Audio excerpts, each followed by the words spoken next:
Hello guys, നമ്മളിപ്പോൾ നിൽക്കുന്നത് ഒരു ഫ്രൂട്ടിനെ പരിചയപ്പെടുത്താനാണ്. അപ്പോൾ ഇതിൻ്റെ പേരാണ് പീനട്ട് ബട്ടർ ഫ്രൂട്ട്. അപ്പോൾ മറ്റേ നമ്മുടെ കപ്പലണ്ടി അല്ല കേട്ടോ, കപ്പലണ്ടി അല്ല, ഇതല്ലാത്ത പീനട്ട് ബട്ടർ ഫ്രൂട്ടാണ്. അപ്പോൾ ഇതുകൊണ്ട് ഒരുപാട് ഗുണങ്ങളുണ്ട്. ഇതിൻ്റെ ജന്മദേശം അമേരിക്കയാണ്, അങ്ങനെയാണ് പറയുന്നത്. അപ്പോൾ ഇത് ഒരുപാട് ചെറിയ കുരുവികളൊക്കെ വന്ന് ഇത് കഴിക്കും, നമ്മൾ കണ്ടിട്ടുണ്ട്. ഇത് കുറച്ചുകൂടെ പഴുക്കും. ഇത് പഴുത്ത് കഴിഞ്ഞാൽ വലിയ ടേസ്റ്റ് ഒന്നും കാണൂല, സാധാരണ ടേസ്റ്റ് തന്നെ, പക്ഷെ നല്ലതാണ്. ഇത് നമ്മുടെ ആരോഗ്യത്തിന് വളരെ നല്ലതാണ്. ഇത് കിട്ടും. ഇത് കടകളിലൊക്കെ റെയറാണ്, പക്ഷെ കിട്ടും. പീനട്ട് ബട്ടർ ഫ്രൂട്ട് എന്ന് പറയും. ഇത് കുറച്ചുകൂടെ പഴുക്കും. ഇതിൻ്റെ അകത്ത് ഇപ്പോൾ ഇത് പച്ചയാണെന്ന് കാണിക്കാൻ പറ്റും, പക്ഷെ പച്ചയും കഴിക്കാൻ കൊള്ളാം. പിന്നെ അതിൻ്റെ അകത്തൊരു സാധനമുണ്ട്, മൊത്തത്തിൽ കഴിക്കാൻ, തോട് കളഞ്ഞിട്ട് കഴിക്കാം. അപ്പോൾ ഇത് നമ്മുടെ കൊളസ്ട്രോളിന്, ബ്ലഡ് ഷുഗറിന്, ഡൈജഷന് എല്ലാം നല്ലതാണ്.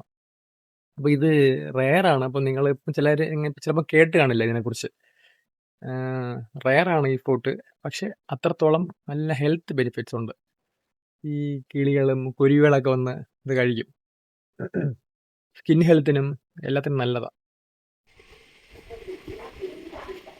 ഇപ്പം മൊത്തം ഇത് രണ്ടേ നിൽക്കുന്നുള്ളൂ, പിന്നെ കുറച്ച് പച്ചക്ക നിൽക്കുന്നുണ്ട്.